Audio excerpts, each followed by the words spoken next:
আপনারা এই সামাজিক যোগাযোগ মাধ্যমে দেখেছেন যে একটা অল্প বয়সী মেয়ে, তিনি আমাদের যে ওই সংবিধান সংস্কার কমিশনের উপপ্রধান ডক্টর আলী রিয়াজের বিরুদ্ধে অভিযোগ এনেছেন যে তা সর্বনাশ করেছে।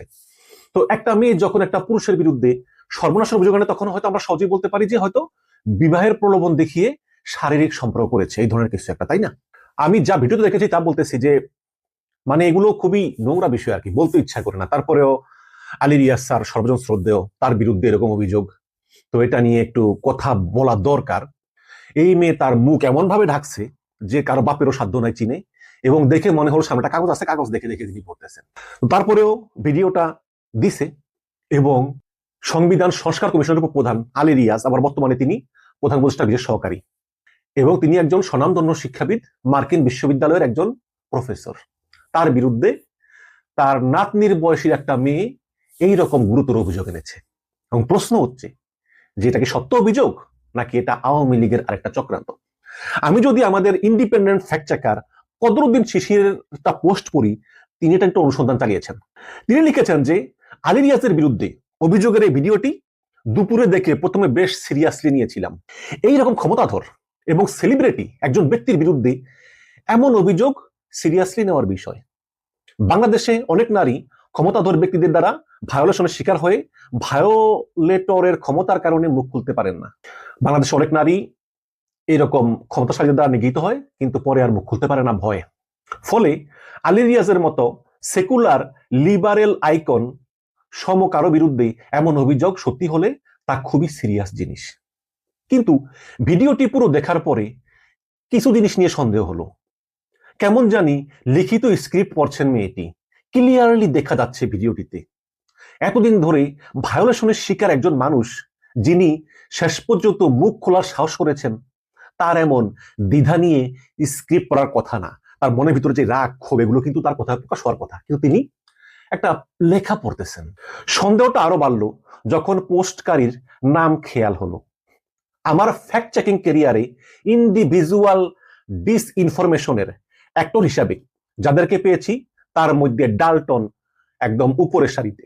ডাল্টন হচ্ছে তিনি আপনার আওয়ামী লীগের একজন নেতা, তার নাম হচ্ছে ডাল্টন সুভাতু হীরা, এবং তিনি হচ্ছেন আওয়ামী লীগের যে গুজব ছড়ানোর যে টিম, তার মধ্যে একজন উপরের সারির দিকের লোক। তার জীবনে তিনি কোনোদিন সত্য কথা বলেন নাই। আওয়ামী লীগের পক্ষে এবং এই বিএনপি জামাত বা ছাত্রদের বিরুদ্ধে মিস ইনফরমেশন, ডিসইনফরমেশন সবকিছু ওই লোক সমানে এর আগে ছড়িয়ে গেছে। তো সে তার এই ফেসবুকে এটা প্রথম পোস্ট করেছে, সুতরাং এটা নিয়ে একটা সন্দেহ থেকে যায়।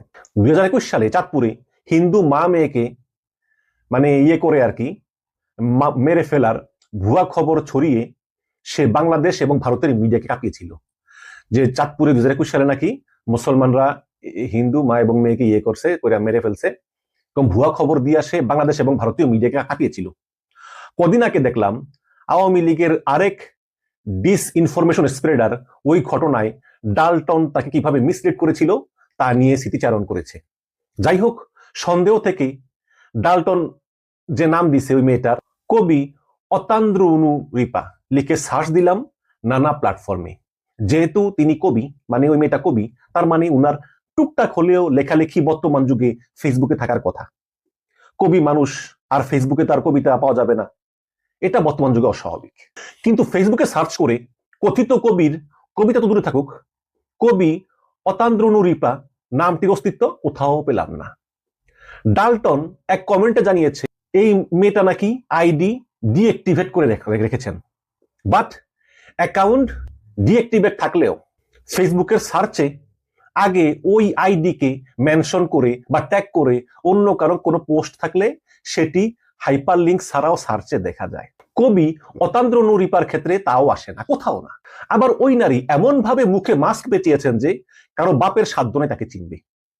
ডাল্টন এবং আওয়ামী বেশ কয়েকটি পেজ থেকে একই সাথে ভিডিওটি অনলাইনে ছাড়া হয়েছে আজ সকালে, এবং এর বাইরে কোনো সূত্রে আর এই ভিডিওটি পাওয়া যায় না।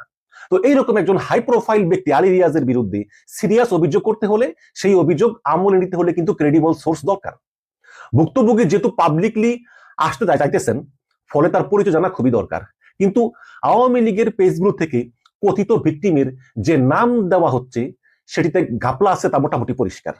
রহস্যের বিষয় হলো ভুক্তভোগী যেহেতু এত বড় একজন পাবলিক ফিগারের বিরুদ্ধে পাবলিকলি অভিযোগ আনছেন, ফলে তার কিন্তু লুকিয়ে থাকার সুযোগ নাই।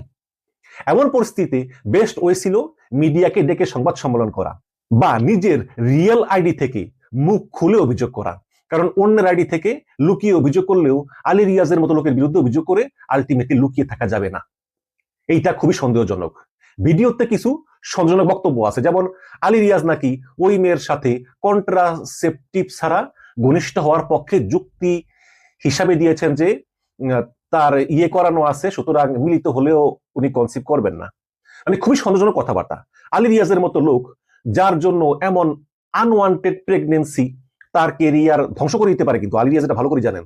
এমন ক্ষেত্রে আলী রিয়াজ এমন অবহেলা করে অসত্য যুক্তি দেখিয়ে তিনি ওই মেয়েকে প্রেগনেন্সি করে নিজের কেরিয়ার ঝুঁকিতে ফেলবেন, এটা বিশ্বাস হয় না।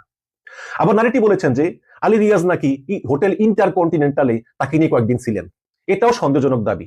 কারণ এরকম একজন হাই প্রোফাইল ব্যক্তি নানান পলিটিক্যাল পক্ষের সন্দেহের তীরে লাগায় বহু বছর ধরে যার অবস্থান, তিনি নাতনির বয়সী একটা মেয়েকে নিয়ে ঢাকার ইন্টারকন্টিনেন্টালে কয়েকদিন ধরে রোমাঞ্চ করে বেড়াবেন, কোনো ভয় ডর ছাড়া, কেউ জানবে না।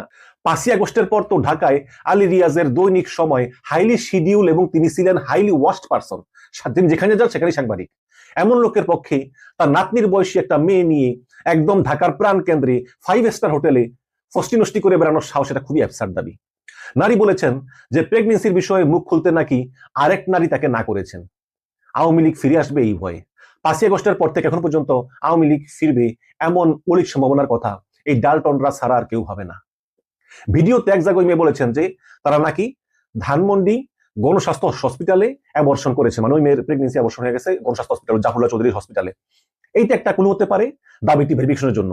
তার আগে ওই নারীকে পাওয়া লাগবে, তাকে চিহ্নিত করতে পারলে ওই সময় স্পেসিফিক ভাবে বললে গণস্বাস্থ্য থেকে সেটি ভেরিফাই করা যেতে পারে, যদি রেকর্ডে থেকে থাকে। বা তারা তো ওই হসপিটালে গিয়েছেন বলে দাবি করছেন যে তিনিও গিয়েছেন, আলী রিয়াজও গিয়েছেন, ফলে সেখানকার সিসি ক্যামেরা দেখা যেতে পারে। তবে তার আগেই ডালটন ও আওয়ামী লীগের ফেসবুকে জানাতে হবে যে ওই নারীর ভিডিও তারা কোথায় পেয়েছেন এবং নারীটিকে, উনি কোন ছাত্রলীগ নেত্রী কিনা যিনি আলী রিয়াজকে হানি ট্র্যাপ করতে গিয়েছিলেন। যদি এমনটা হয় এবং যদি আওয়ামী লীগের কাছে সংশ্লিষ্ট যথেষ্ট এভিডেন্স থাকে, আর যদি হানি ট্র্যাপার না হন, তাহলেও তার পরিচয় প্রকাশ করুক ডালটনরা। আলী রিয়াজ ওই নারীর সাথে প্রতারণা করে থাকলে প্রমাণ সহ জাতির জানা দরকার। তো এরপরে সেই ডালটন একটা মানে পোস্ট দিয়েছে, কদরুদ্দিন শিশির যেহেতু মানে লেখছে কদরুদ্দিন শিবির যেহেতু ফ্যাক্ট চেক করে জানাইছে যে ঘটনা মিথ্যা, তাহলে তো মিথ্যাই। কিন্তু কদুর যে আবার একটু ফ্যাক্ট চেক করা বাদছে, আলী রিয়াজ ক্যাপ্ট দিলরুবা শারমিনের ভাষ্য মতে এই রিপাকে পুলিশ নাকি অ্যারেস্ট করেছে, কাল কোর্টে তুলবে। অথচ কদু বলতেছে এই অতনন্য রিপার নাকি নামের কোনো অস্তিত্বই নেই। যাক, এটা লিখেছে যে একে নাকি পুলিশ অ্যারেস্ট করেছে। তখন আবার কদনে শিশির আবার লিখেছে যে হা দেখেন এদের ইন্টেলেক্টের অবস্থা হলো এই, আমি নাকি বলেছি যে এই নামে কারো অস্তিত্ব নাই, গাধাদের রিডিং কম্প্রিহেনশন কেউ পড়েনি। আমি বলেছি যে এই নামের কবি অস্তিত্ব অনলাইনে পাওয়া যায়নি, এটা অস্বাভাবিক। আর ভিডিও তো নারী আসি, সবাই দেখেছে, এটা তো এআই জেনারেটেড না, এটা অরিজিনাল নারী। এখন এই নারী যদি গ্রেপ্তার হয়, তাহলে তাকে পুলিশ যদি ধরেই থাকে, তাহলে তাকে কোর্টে উঠাক, তাই না? এখন হয়তো বলবে যে আলী রিয়াজ তার ক্ষমতা খাটিয়ে গুম করে দিয়েছে, তাহলে ওই মেয়ের বাপ মা নাই, ওই মেয়ের দাদা দাদি নাই, তারা সামনে আসুক। অন্তত এটা তো সামনে উঠাতে হবে। একটা মেয়েকে মুখে এমন ভাবে মাস্ক লাগানো, চিনার উপায় নাই, সামনে বসে একটা স্ক্রিপ্ট পাঠ করতেছে, একটা লোক ভিডিও করে ছাইড়া দিল আলী রিয়াজের মতো লোকের বিরুদ্ধে, এটা কি যথেষ্ট? এবং এমন লোক আইডি থেকে ছাড়া হয়েছে যে কিনা মিস ইনফরমেশন, ডিসইনফরমেশন ছড়ানোর জন্য চ্যাম্পিয়ন। আমরা কিভাবে বিশ্বাস করবো? দর্শক, আলী রিয়াজ আইনের ঊর্ধ্বে না। তিনি যদি বিবাহের প্রলোভন দেখিয়ে কোনো মেয়ে নষ্ট করে থাকেন, তাহলে অবশ্যই তার বিচার হওয়া উচিত। কিন্তু সেটা তো এভাবে না, এভাবে হচ্ছে একটা লোকের বিরুদ্ধে একটা মিস ইনফরমেশন ছড়ানো, তার মান সম্মান নষ্ট করা। আমরা চাই ওই মেয়ে সাংবাদিক সম্মেলন করুক বা কোর্টে আসুক, মুখ বেঁধেই কোর্টে আসুক, সঙ্গে বাপমাকে নিয়ে আসুক, এনে আনুষ্ঠানিকভাবে অভিযোগ দায়ের করুক। আমরা এটাই চাই। আর যদি মেয়েকে গ্রেপ্তার করা হয়ে থাকে এবং কোর্টে না উঠায়, তার বাপ মা তার আত্মীয়স্বজন আসুক, এসে বলুক যে আমাদের মেয়েকে ওরা পাচ্ছি না, একটা প্রমাণ দরকার। কিন্তু এই যে কবি অতন্দ্রনুরী পাটিপা এগুলা দিয়ে, এই ছদ্মনামে দিয়ে আলী রিয়াজের মতো একজন শিক্ষিত, একজন বিজ্ঞ লোকের বিরুদ্ধে এই ধরনের ডিসইনফরমেশনের তীব্র নিন্দা জানাই।